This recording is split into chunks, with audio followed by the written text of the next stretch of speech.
নমস্কার, জয় হিন্দ বন্ধুরা। তোমাদের প্রত্যেককে ওয়েলকাম জানাই আরো একটি নতুন ভিডিওতে। তো আমরা কোন রাজ্যে বাস করছি? হায়রে আমাদের ভাগ্য এবং হায়রে আমাদের মুখ্যমন্ত্রী।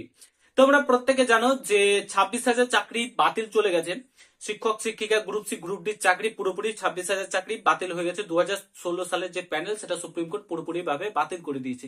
কেন বাতিল করেছে? কারণ রাজ্য সরকার কোনো মতে সাহায্য করেনি, কারা যোগ্য কারা অযোগ্য সেই তালিকাটা দিতে সুপ্রিম কোর্টকে।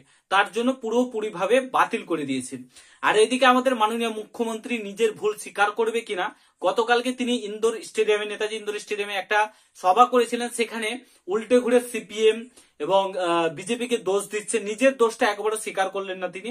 এবং এটা বলছেন তিনি যে কেন কেসটা করা হয়েছিল, যিনি কেসটা করেছিলেন মানিক ভট্টাচার্য না কে তিনি কেস করেছিলেন, যাই হোক, কেন তিনি কেসটা করেছিলেন, কেন তিনি কলকাতা হাইকোর্টে গেছেন, এই প্রশ্নটা করছে। যাবে না কেন?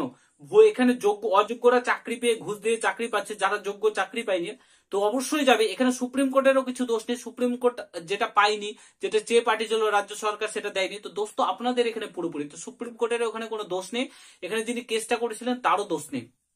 তো ব্যাপারটা সেটা না, এখানে তিনি তার তো কোনো ভুল স্বীকার করেননি, উল্টে ঘুরে তিনি ভুলভাল কথা বলে এসেছেন, নিজের রাজনৈতিক এটাকে তুলে ধরেছেন সেখানে। এবং অ্যাকচুয়ালি যারা মানে শিক্ষক শিক্ষিকা রয়েছেন তাদের মনের অবস্থাটা না বুঝে তিনি ভুলভাল কথা বলেছেন।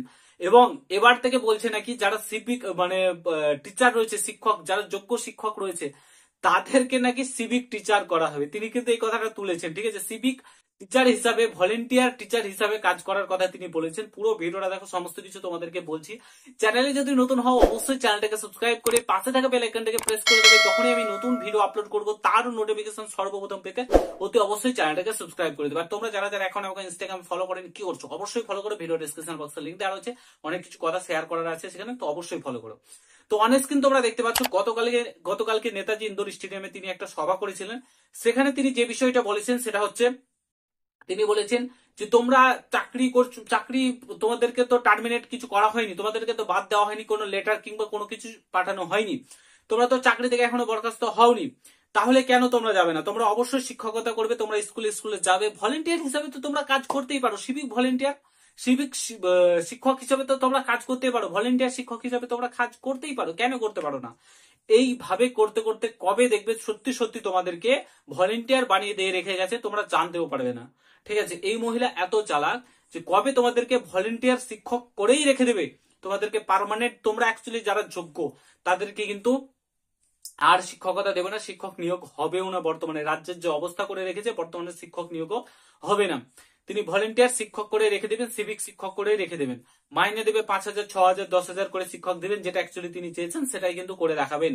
তার কথায় আশ্বাস না দিয়ে আমি বলবো প্রত্যেকটা যারা শিক্ষক শিক্ষিকা রয়েছে রাজপথে নামো, সুপ্রিম কোর্টকে বলো যে তাদের যে চাকরি, যোগ্য চাকরি। এবং তিনি একটা কথা এখানে একটা কথা বলেছেন যে যোগ্যরা তো চাকরি পাবেই, যোগ্যরা তো ফেরত তাদেরকে চাকরি ফেরত দেবে, মানে সুপ্রিম কোর্টের ঊর্ধ্বে যাবেন তিনি, তো চাকরি তো ফেরত দেবে। যারা অযোগ্য সেটাও তিনি দেখবেন, কে অযোগ্য না অযোগ্য, লিস্ট আছে কি নেই, কিভাবে তারা অযোগ্য হতে পারে সেই লিস্টটাও তিনি দেখবেন, মানে তাদেরও ব্যবস্থা করবেন। সেটা বলতে পারলেন না, কিন্তু বলতে গিয়ে আটকে যাচ্ছেন, কারণ বললে প্রবলেম হচ্ছে, সুপ্রিম কোর্ট রায় দিয়েছে যেহেতু, তো বলতে গিয়েও আটকে গেলেন। এবং তিনি এর কথাটা বললেন তাকে নাকি জেলেও ভরতে পারে, ঠিক আছে, এটা করার জন্য। তো যোগ্যরা তো চাকরি পাবে, অযোগ্য থেকেও ছাড়বে না, তাদেরকে যেহেতু টাকা নিয়ে এসে চাকরি তো দিতে হবে। তো হচ্ছে বর্তমান অবস্থা। আমি বলবো প্রত্যেককে বলবো তোমরা রাজপথে নামো, যারা অযোগ্য পরীক্ষার্থী তোমাদের বলবো অবশ্যই এখনই সঠিক সময়, এই সময়টাই সঠিক সময়। তোমরা টাকা যাদেরকে দিয়েছো, যেসব নেতাদেরকে টাকা দিয়েছো, অবশ্যই সামনে এসো, সামনে এসে বলো যে নেতাদেরকে আমি টাকা দিয়েছি, টাকা ফেরত দিতে হবে এবং আমাদের চাকরি, আমরা চাকরি নেবো না, কিন্তু তোমরা যারা জমি বাড়ি বিক্রি করে এগুলো টাকা দিয়েছো তোমাদের টাকা ফেরত নেওয়ার চেষ্টা করো। এটুকুনি বলবো, এখন সঠিক সময়, রাজপথে নামো, তোমাদের প্রটেস্ট করা উচিত, সুপ্রিম কোর্টকে রিকোয়েস্ট করা উচিত। অ্যাকচুয়ালি যারা যোগ্য, বর্তমানে শিক্ষা ব্যবস্থার বেহাল অবস্থা করে দিয়েছে, বেহাল, বর্তমানে শিক্ষা ব্যবস্থার মানে বেহাল অবস্থা। বর্তমানে টিচার নেই, কিছু নেই, পড়াশোনা হচ্ছে না, 2-3টে করে ক্লাস হচ্ছে, দিয়ে স্কুল ছুটি দিয়ে দিয়েছে, কিছু করার নেই। একটা স্কুলে যেখানে তোমার 3 থেকে 4,000 5,000 6,000 স্টুডেন্ট রয়েছে, সেখানে 2 থেকে 3টে শিক্ষক কি করে চালাতে পারে? কোনোদিনও পসিবল না। তো বর্তমানে রাজ্যের বেহাল অবস্থা। এবং নিয়োগ প্রক্রিয়া, এই যে স্টাফ সিলেকশন কমিশন যেটা নিয়োগ প্রক্রিয়া করবে, মানে কবে নিয়োগ প্রক্রিয়া হবে, সম্পূর্ণ করবে, সেটারও কিন্তু ঠিক ঠিকানা নেই। বর্তমানে ওবিসি কেস চলছে, ওবিসি কেসের জট পাকিয়ে চারিদিকে মানে ঝামেলা পাকিয়ে রেখেছে। বর্তমানে রাজ্যের অবস্থা খুবই খারাপ। তোমাদের প্রত্যেককে বলবো তোমরা এখন আন্দোলনে নামো, প্রত্যেকটা যারা চাকরি প্রার্থী রয়েছে তোমাদেরকে প্রোটেস্ট করা উচিত, ওবিসি কেস মেটাতে হবে, নিয়োগ প্রক্রিয়া কমপ্লিট করতে হবে, এখনই সঠিক সময়। ঠিক আছে, তো সিভিক ভলেন্টিয়ার করে যাতে না রাখতে পারে, প্রাপ্য চাকরি তারা যারা যোগ্য তাদের প্রাপ্য চাকরি ফিরিয়ে দিতে হবে, এ হচ্ছে বর্তমান অবস্থা। ঠিক আছে, এবং তিনি কেন অযোগ্যদের চাকরি দিলেন। ঠিক আছে, তো ভিডিওটা আমি এখানে সমাপ্ত করছি, আশা করি বুঝতে পারছো। ভিডিওটা ভালো লাগলে শেয়ার করে, চ্যানেলে নতুন হলে অবশ্যই সাবস্ক্রাইব করে যাও। দেখার জন্য নতুন ভিডিওর সঙ্গে, ভালো থেকো, সুস্থ থেকো, গুড বাই, জয় হিন্দ, বন্দে মাতরম।